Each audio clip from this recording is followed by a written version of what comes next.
பாடல்களில் தமிழ் மொழியை பயன்படுத்துவதில்லை என்பது தப்பு. இசை என்பது ஓசையாகிவிட்டது தம்பி, மிகப்பெரிய விபத்து. பிறமொழி பாடல்களுக்கு மத்தியில் தமிழும் கொஞ்சம் பயன்படுத்தப்படுகிறது என்பதுதான் உண்மை.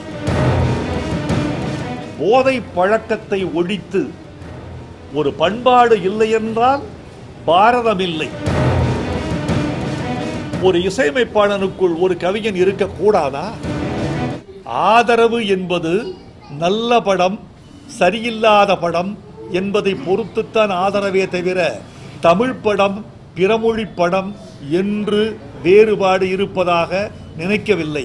ரசிகனுக்கு பிடித்தால் பார்க்கிறார், மீண்டும் மீண்டும் வந்து பார்க்கிறார், குடும்பத்தோடு பார்க்கிறார். ரசிகனுக்கு பிடிக்கவில்லை என்றால் நிறுத்திக் கொள்கிறான். நல்ல படம் கெட்ட படம் அல்லது இந்த வார்த்தையை விட ரசிகனுக்கு பிடித்த படம் ரசிகனுக்கு பிடிக்காத படம் என்றுதான் நாம் பிரித்து கொள்ள வேண்டுமே தவிர பிறமொழி படம் தமிழ் மொழி படம் என்றெல்லாம் இல்லை. தக்காளி எங்கு விளைந்தால் என்ன, சரியான பதத்தில் இருந்தால் அது பெங்களூர் தக்காளியோ தர்மபுரி தக்காளியோ தேனி தக்காளியோ தேவையில்லை, ஆந்திரா தக்காளியோ. தக்காளி நன்றாக இருந்தால் ரசம் நன்றாகவே இருக்கும். தமிழ் மக்கள் என்றும் மாறமாட்டார்கள். தமிழ் மக்கள் என்பவர்கள் சுத்தமான ரசனைக்கு தங்களை ஒப்படைத்துக் கொண்டவர்கள். வந்தாரையெல்லாம் வாழ வைக்க வேண்டும் என்பது அவர்களுக்கு விதியல்ல. வந்தவர்களில் நல்லவர்களை வாழ வைப்போம் என்பதுதான் தமிழர்களின் விதி. எனவே இந்த படங்களின் வெற்றி அல்லது தோல்வி என்பது ரசிகர்களின் மனநிலையை பொறுத்ததே தவிர படங்களின் நிலையை பொறுத்தது அல்ல. பாடல்களில் தமிழ் மொழியை பயன்படுத்துவதில்லை என்பது தப்பு. பிறமொழி பாடல்களுக்கு மத்தியில் தமிழும் கொஞ்சம் பயன்படுத்தப்படுகிறது என்பதுதான் உண்மை. பிறமொழி ஆங்கிலத்திற்கு மத்தியில், சமஸ்கிருதத்திற்கு மத்தியில் அல்லது ஓசைகளுக்கு மத்தியில். இசை என்பது ஓசையாகிவிட்டது தம்பி. இது ஒரு மிகப்பெரிய விபத்து. அதனால் மொழி என்பது ஒலியாகிவிட்டது. இந்த ரெண்டும் மீறி வர வேண்டும், மாறி வர வேண்டும். ஒரு செய்தி சொல்கிறேன்.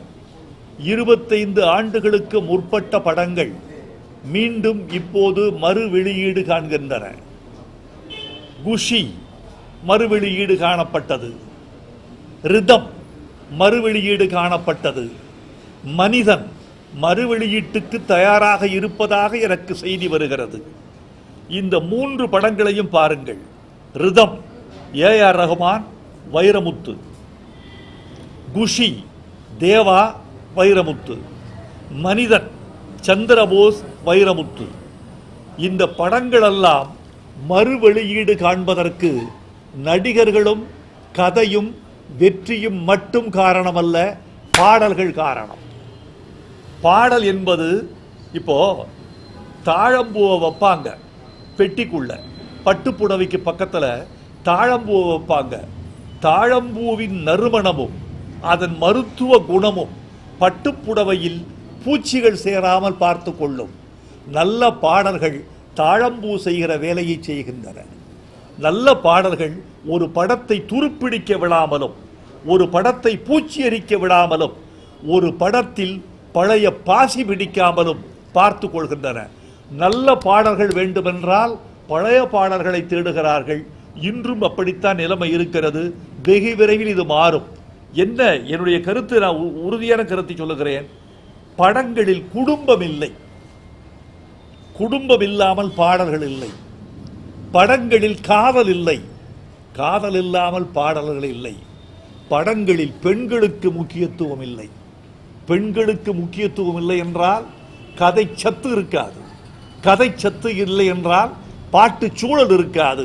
பாட்டு சூழல் இல்லை என்றால் பாடலாசிரியனுக்கு வேலை இருக்காது. இசையமைப்பாளரோ ஒரு ஒலிப்பதிவாளரோ வரிகளை எழுதி கொண்டு அதை நிரப்பிவிட்டு போக முடிகிற சூழல் வந்து விடுகிறது. எனவே நல்ல கதை, நல்ல இசை, பெண்களை பற்றிய கதை, காதல் கதைகள், வாழ்வின் மர்மங்களையும் வாழ்வின் மேன்மைகளையும் மெல்லிய மதிப்பீடுகளையும் உயர்த்தி பிடிக்கிற கதைகள் வந்தால் பாட்டு மீண்டும் திரையுலகில் அரசாளும். இளைஞர்கள், கல்லூரி மாணவர்கள் மட்டுமல்ல, கல்லூரி பெண்கள், பள்ளி மாணவர்கள் மட்டுமல்ல, பள்ளியில் படிக்கிற சில பெண்கள், இவர்கள் எல்லோரும் போதை பழக்கத்திற்கு ஆளாகிற சூழல் இருக்கிறது என்ற ஒரு கொடுஞ்செய்தி நம் சமூகத்தையே பாதிக்கிறது.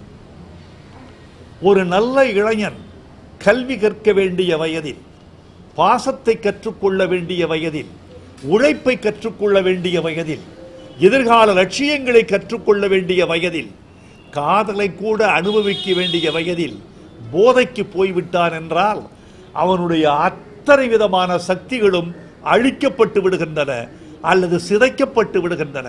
எனவே போதை பழக்கத்தை ஒழித்து, ஒரு பண்பாடு இல்லை என்றால் பாரதம் இல்லை, நாம் பண்போடு வாழ்ந்திருந்தால் கேள்வியும் இல்லை என்று ஒரு பாட்டு எழுதியிருக்கிறேன். ராஜா சின்ன ரோஜா என்று நினைக்கிறேன், ரஜினி படம். அந்த பாட்டை திருப்பி போடுங்க, அடிக்கடி பயன்படுத்துங்க. பண்பாடு இல்லை என்றால் பாரதம் இல்லை. அந்த பண்பாடு என்ன பண்பாடு? போதைக்கு எதிரான பண்பாடு. எனவே மாணவ சமுதாயத்தை மாற்ற வேண்டுமென்றால் போதையில்லாத தமிழ்நாட்டை நாம் உருவாக்கக்கூடிய லட்சியத்தை பெற்றோர்கள், ஆசிரியர்கள், மாணவர்கள், அரசு என்ற 4 விதமான கூட்டணியில் இயங்கினால்தான் இதிலிருந்து நாம் மீண்டு வர முடியும். மாணவ சமுதாயத்தை ஒளிபடைத்த கண்ணினாய் வா, உறுதி கொண்ட நெஞ்சினாய் வா, கழிபடைத்த மதியினாய் வா என்று பாரதி அழைத்தாரே, அந்த சமுதாயத்தை நாம் மீண்டும் விழிக்க முடியும். சமூக ஊடகங்கள் அத்தனையும் மெய்யை சொல்கின்றன என்று சொல்லிவிட முடியாது. சமூக ஊடகங்கள் உண்மைக்கு விரோதமாகவும் பல செய்திகளை பரப்புகின்றன, தேவையற்ற செய்திகளையும் பரப்புகின்றன. நான் அண்மையில் ஒரு விழாவில் பேசினேன். இந்த சமூக ஊடகங்களில் இளம் பிள்ளைகள், குழந்தைகள் சென்று சேருவதற்கு சமூக ஊடகங்களை நீங்கள் தூய்மையாக வைத்திருக்க வேண்டும் என்று கேட்டுக்கொண்டேன். குழந்தைகளை சாக்கடைக்கு பக்கத்தில் எந்த தாயாவது விளையாட விடுவாளா? நெருப்புக்கு பக்கத்தில் தன் குழந்தையை விட்டுவிட்டு வெளியே போவாளா ஒரு தாய்? சமூக ஊடகம் நெருப்பை போலவும் சாக்கடையை போலவும் சில நேரங்களில் சில பேரால் அல்லது பல நேரங்களில் பல பேரால் ஆக்கப்படுகிறது. அப்படி ஆக்கப்பட்டால் அந்த ஊடகத்திற்குள்ளே இளைஞர்கள் எப்படி செல்வார்கள்? குழந்தைகள் எப்படி செய்யும்? கல்வி கற்பவர்கள் எப்படி செல்வார்கள்? வாழ்க்கையை நேசிப்பவர்கள் எப்படி செல்வார்கள்? எனவே சமூக ஊடகங்களை திருத்துகிற பணியும் நமக்கு இருக்கிறது. சமூக ஊடகங்களை மேம்படுத்துகிற பணியும் நமக்கு இருக்கிறது. சமூக ஊடகம் ஒரு விடுதலையை கொடுத்திருக்கிறது, உண்மையாக ஒரு பெரிய விடுதலையை கொடுத்திருக்கிறது. அந்த விடுதலை இந்தியாவுக்கு வழங்கப்பட்ட விடுதலையை போல தப்பாக ஆகிவிடக் கூடாது. கவனம். ஒரு இசையமைப்பாளனுக்குள் ஒரு கவிஞன் இருக்கக்கூடாதா? ஒரு நடிகனுக்குள் ஒரு பாடகன் இருக்கக்கூடாதா? ஏன் பாட்டு பாடியவர்கள் தானே ஒரு காலத்தில் கதாநாயகர்கள். தியாகராஜ பாகவதன் நடிகர் மட்டுமா? பாடகரும் கூட. பியு சின்னப்பா நடிகர் மட்டுமா? பாடகரும் கூட. அதனால் ஒருவனுக்குள் பல திறமைகள் இருக்கலாம், அதை எப்போதாவது பயன்படுத்தலாம், தப்பில்லை. தானே எல்லாவற்றையும் செய்வோம் என்கிறவர்கள் மற்றவர்களுக்கும் வாய்ப்பு தர வேண்டும் என்று தங்களை கொஞ்சம் தியாகம் செய்தால் நல்லது.